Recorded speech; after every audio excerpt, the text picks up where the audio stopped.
クリスマス企画雑談第3弾 190E に乗り続けているわけ。皆様、こんにちは。私のしょうもない 190E 雑談が第1弾、第2弾とも思いのほか好評でしたので、第3弾としてよく他人から聞かれる私が 190E を乗り続けているわけをテーマにして、だらだらと語ってみようと思います。もしかしたら私と同じ感覚で乗り続けているオーナーさんも少なくないかもしれません。また、過去にこの車に乗っていた方とも共感できる点があるかもしれません。これから W201 や W124 を購入したいと考えている人にも多少は参考になるかもしれません。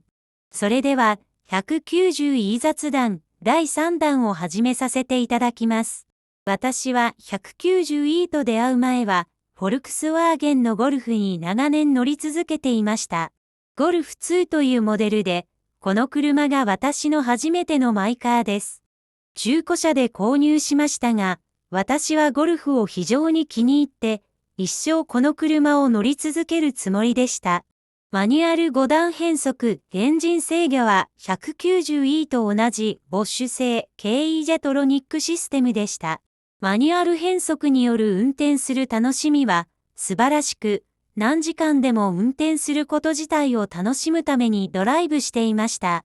この当時からいろいろとできる範囲では自分でメンテナンスしたりしていましたが、インターネットがまだ十分に普及していない時代で手に入る情報は限られていました。クーラーがガス漏れを繰り返すようになり、修理代が捻出できず、そのまま乗っていました。また、当時は今よりも道路が整備されておらず、交通渋滞が非常に激しい状況でのマニュアル車の運転は辛かったですね。しかし、一生乗り続けようと思う気持ちには変わりはありませんでした。当時も今も私はめったにはディーラーには行きませんが、ゴルフもかなり古くなってきていたので、一度ディーラーで車検点検を受けてみようと思い立ちました。ゴルフの車検の予約のために訪れたディーラーで、今乗っている 190E に出会いました。190E は中古車として店頭販売されていて、古いためにディーラーではありながらも、保証なし、現状販売となっていました。販売価格は100万円を切っていました。車検は、あと1年ほど残っている状態でした。外装も出会った当時は非常に美しく凛とした雰囲気を感じ、ゴルフの車検の予約に来たのに、まじまじと店頭の 190E を眺めていました。営業マンがゆっくり近づいてきて、つい最近、買い替えの下取りで入ってきた車ですと話しかけてきました。それで、我に返って、今日はこのゴルフの車検を頼むために来たことを伝えました。その当時でも、ゴルフ2はかなり少なくなっていたので、営業マンも興味津々でゴルフを見ていて、お互いに車好きだと感じました。よかったら、ちょっと乗ってみませんか？営業マンのその誘いに甘えて、そのまま二人で 190E に乗り、車道に出ました。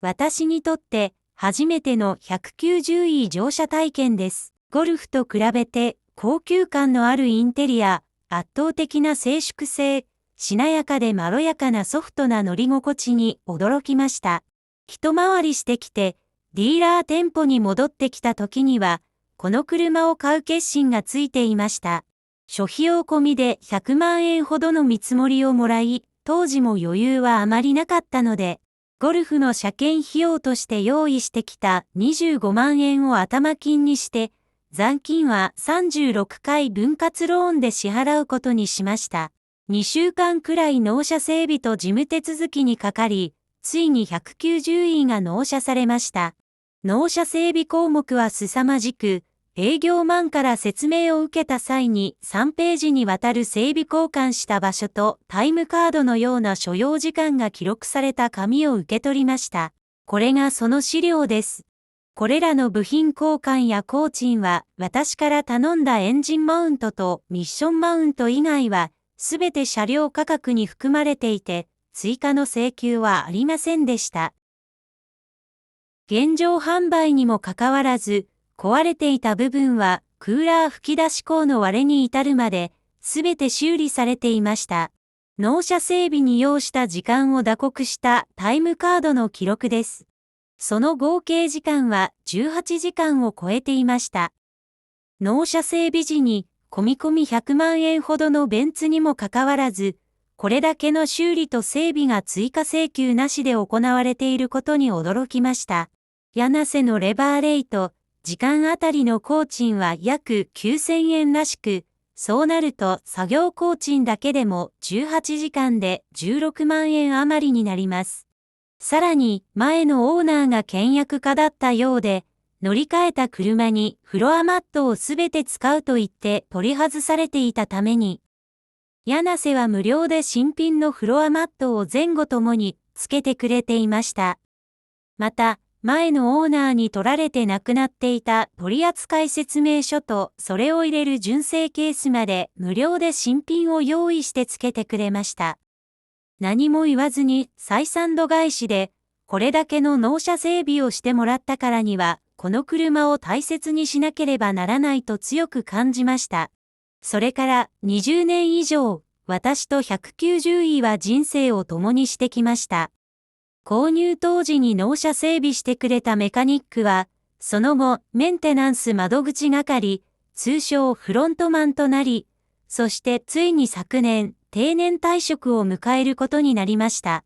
20年以上世話になったそのフロントマンが退職するタイミングが、私が 190E を降りるタイミングかなと私たちは話したりしていました。2年に1回くらいしかディーラーには行きませんが、190E の時代にメカニックをしていた彼は、私が修理で行き詰まった時に、適切なアドバイスと修理をしてくれていました。現在のディーラーのフロントマンは、ほとんど全く KE ジェトロシステムのことは知らない世代ばかりになってしまいました。私が 190E に乗り続けられてきた理由の一つには、素晴らしい納車整備をしてくれたメカニックへの感謝の気持ちと、まだ乗ってますよ、と、たまに車を店に行った時の彼の嬉しそうな顔を見たかったのだと思います。今まで、ありがとう、M さん。190E に乗り続けている他の理由としては、この2年くらいが一番調子が良い状態になって安定しているということがあります。今年、クーラーは壊れてしまっていますが、それ以外のエンジンのアイドリング回転数安定や走行時のイオンなど、大事な部分についてはこれまでになく長期間にわたり異常なく、安心して通勤にも使用できる状態になっています。5年前に燃料デスビを交換してから長年悩まされてきたアイドリング不調が解決したことが大きいです。燃料デスビはなかなかに手を出しにくい最重要な部分でありましたが、結局はこれを交換せずにあちこち他のところを交換していても無駄でした。それと、その直後には燃料タンクの圧力調整システムが故障して、燃料タンクや圧力調整システム全体を交換したので、結構な費用がかかってしまいました。2017年から2020年の間に、過去一番くらいに修理費用がかかってしまったので、やっと調子が絶好調な今は乗り換えられないという心理もあります。しかし、そうは言っても本当はもうそろそろかなという気持ちも高まっています。やはり外車ということもあり、国産軽自動車に比べて部品代が高いですから、息子たちに押し付けるのは経済的にも負担をかけてしまいそうです。調子が良いうちに誰かに譲ってあげた方が良いのかなと思うこともあり、悩みはつきません。悩みつつ、私が自分で直せるうちはもうしばらく乗り続けようかなと思いながら何年も経っています。案外と古い車を長く乗っているオーナーには、私と似たような気持ちの方もいるようです。長々と取り留めのない雑談をしてきましたが、そろそろ終わりの時間です。ダイハツエッセに乗っている息子たちに、父の 190E との出会いについて伝えられたらとも考えて、この企画にしてみました。最後までご視聴いただきありがとうございました。